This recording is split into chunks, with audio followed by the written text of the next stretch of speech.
sola, huérfana en el océano. Una pequeña niña fue hallada naufragando en el mar. Décadas después ella reveló la horripilante verdad. En 1961, la tripulación de un barco que viajaba alrededor de las Bahamas observó algo increíble en las aguas. Era una pequeña niña, casi muerta, que se deslizaba en el océano en un pequeño corcho flotador. Como la pequeña niña de 11 años, Terry Jo Duperrault, logró estar sola en el océano Atlántico. Su historia lo asustará y confundirá de igual manera. Después de todo, la visita de la pequeña Terry Jo a esta parte del mundo debía ser un viaje inolvidable para la familia Duperrault. Incluso, el doctor Arturo Duperrault, quien era un optometrista de 41 años de edad y su esposa Jean, de 38, habían estado ahorrando por mucho tiempo para realizar este viaje. La pareja quería llevar a sus 3 hijos, Brian de 14 años, Terry Jo, de 11 y René, de 7, en un viaje que no olvidarían jamás. Así que alquilaron una embarcación, un velero de 60 pies llamado Blue Belle, para que los llevara en unas vacaciones de una semana desde Fort Lauderdale, Florida, para explorar las islas de las Bahamas. El 8 de noviembre de 1961, la embarcación partió con toda la familia Duperrault a bordo. El capitán del barco era Julian Harvey, y él había llevado a su esposa, María Dene, con él en el viaje. Durante 4 días, el viaje fue como lo habían planeado los Duperraults. Durante esos idílicos días, el Blue Belle navegó hacia el este buscando llegar a las pequeñas islas de Bimini. Desde allí, la familia atracó en Sandy Point, una comunidad en la isla del Gran Abaco. Allí estaba el perfecto lugar para que el grupo echara el ancla para hacer un poco de snorkeling. También aprovecharon y recogieron conchas en las preciosas arenas coloradas. Hacia el final de su estadía en la isla, Arturo Duperrault habló con el comisionado de la aldea de Sandy Point, Roderick W. Pinder. Según su reporte, Duperrault le había comentado casualmente: estas han sido unas vacaciones inolvidables. Regresaremos antes de Navidad. Claro está, Duperrault no lo sabía entonces, pero su predicción nunca se realizaría. El grupo levantó sus anclas y se puso de nuevo en rumbo. En la noche del 12 de noviembre, durante la navegación nocturna, la joven Terry Jo decidió retirarse temprano a su habitación. Sin embargo, los gritos de su hermano la despertaron horas más tarde e inmediatamente se dio cuenta de que algo no estaba bien. Desperté con los gritos de mi hermano. Auxilio, papi, auxilio. Terry Jo, quien ahora es conocida como Tere Duperrault Fassbender, le dijo a las noticias Fox casi 50 años después. Era el tipo de grito que uno sabe que algo verdaderamente horrible está pasando. Había sucedido que el capitán Harvey, un piloto militar de 44 años con un pasado tormentoso, había elegido esa noche en particular para asesinar a su esposa, con quien solo llevaba 4 meses de casado. ¿La razón? Más tarde se reveló que Harvey había comprado hacía poco tiempo un seguro de vida a nombre de María Dene.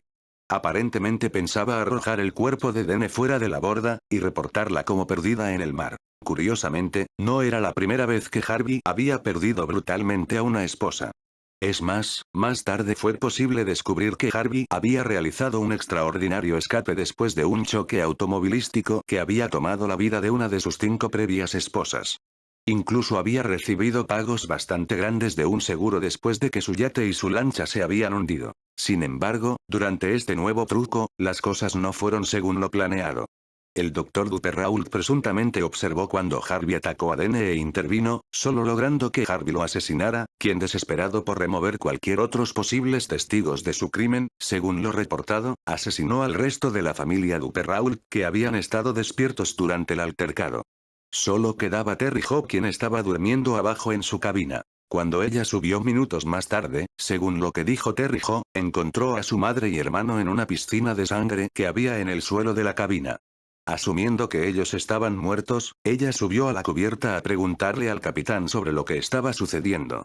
Harvey empujó a Terry Jo y la envió a la cabina, a donde la joven regresó a su litera, temblando de miedo. Ella dijo que hasta que el agua empezó a llenar su cabina no buscó aventurarse nuevamente a salir fuera y llegar a la cubierta. Harvey, quien aparentemente había abierto las válvulas de la embarcación con la intención de hundirla, le dio a Terry Jo una cuerda que estaba agarrada a una boya para que la sostuviera. Más tarde, un amigo de Terry Jo, Ricardo de Logan, especuló en una entrevista que Harvey tenía planeado asesinar también a la joven. Logan le dijo al diario Today: cuando él la vio a ella en la cubierta, él pensó: oh Dios mío, hay una posibilidad que ella pueda sobrevivir. Es mejor que la mate. Él trató de ir hacia adelante para conseguir un cuchillo o algo con que matarla, pero ella no sostuvo la cuerda. Terry Jo soltó la cuerda y Harvey parece que se arrojó al mar para alcanzar la boya. Pero lo que sucedió realmente fue que él la abandonó en la embarcación que se hundía. Pero la niña, recién huérfana, era realmente mucho más fuerte de lo que se veía. Afirmó que ella se agarró a un pequeño corcho flotador del Blue Belle justo cuando este desaparecía entre las olas. Posteriormente, usando solamente una suave blusa y pantalones rosados, ella estuvo a merced de los diferentes elementos. Durante la noche, ella se sentía totalmente congelada y en el día, el sol brillaba fuertemente sobre ella, quemando virtualmente su piel. Viajando sola en la mitad del océano, los chances de que algún avión o un barco pasara y la viera, eran bastante escasos. Pero un día, un pequeño avión que aparentemente estaba pasando encima de ella, subió sus esperanzas. Desafortunadamente los pilotos no la vieron. Una tarde, supuestamente Terry Jo observó formas misteriosas cercanas a la superficie oceánica que estaban cerca de su flotador. Acercándose, una asustada Terry Jo respiró más calmadamente cuando vio que eran unos pingüinos. El duro entorno hizo mella en Terry Jo, quien empezó a alucinar. En un instante, por ejemplo, ella pensó que había visto una pequeña isla desierta un poco más adelante, pero cuando trató de chapotear hacia ella, tristemente la isla desapareció. Finalmente, Terry Jo colapsó desesperada. Pero no todo estaba perdido. Eventualmente, el capitán Theo, un barco griego que pasaba por el canal noreste de Providencia, el cual corta a través de las Bahamas, descubrió y rescató a Terry Jo. Ella estaba cercana a la muerte, ya que tenía una fiebre de más de 40 grados y sufría de quemaduras solares y de una deshidratación severa. Uno de los miembros de la tripulación le tomó una fotografía en donde se ve su delgada forma flotando en el pequeño bote en un vasto océano. Posteriormente, la fotografía fue noticia alrededor del mundo. 3 días antes, los guardas costeros habían hallado a Harvey flotando en la boya del Blue Belle junto con el cuerpo de Renee, la pequeña de los 3 hermanos. El asesino afirmó que una tormenta imprevista había golpeado la embarcación y se había iniciado un incendio, el cual finalmente había hundido la embarcación. Asimismo, afirmó que él había tratado de revivir a la niña después de haberla hallado en el agua. Poco tiempo después de que Harvey recibiera las noticias del rescate de Terry Jo, él se quitó la vida. Es más, la policía descubrió su cuerpo inerte detrás de la puerta del baño de su habitación. Mientras tanto, Terry Jo se recuperó de tan horrorosa experiencia en un hospital de Miami. Y finalmente, después de 7 días de su dramático rescate, la policía pudo hablar con la pequeña niña, quien finalmente pudo dar su primera narración de tan terrible noche. Posteriormente la familia de Terry Jo conmemoró su deceso en el Parque Memorial de Fort Howard, Wisconsin. La placa dice: En memoria de la familia de Arturo W. Perrault. Perdidos en las islas de las Bahamas, el 12 de noviembre de 1961, habiendo sido hallados en el corazón de sus seres queridos, descansan eternamente con quien es vida eterna. Aquellos que son puros de corazón, hallarán a Dios.